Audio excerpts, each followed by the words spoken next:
Further afield, China hosted a high-profile event commemorating the 80th anniversary of its victory over Japanese forces, featuring a display of military power by China, Russia, and North Korea.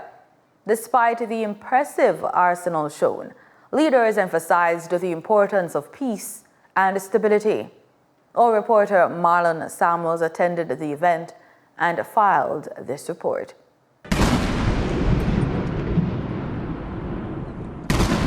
September 3rd, 2025 marked 80 years since China's resistance against Japanese invasion, featuring a showcase of military strength.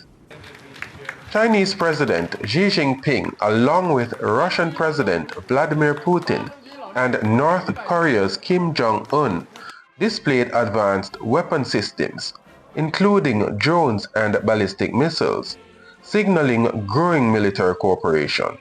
While the display underscores their strategic capabilities, a symbolic dove release at the end signified their desire for peace.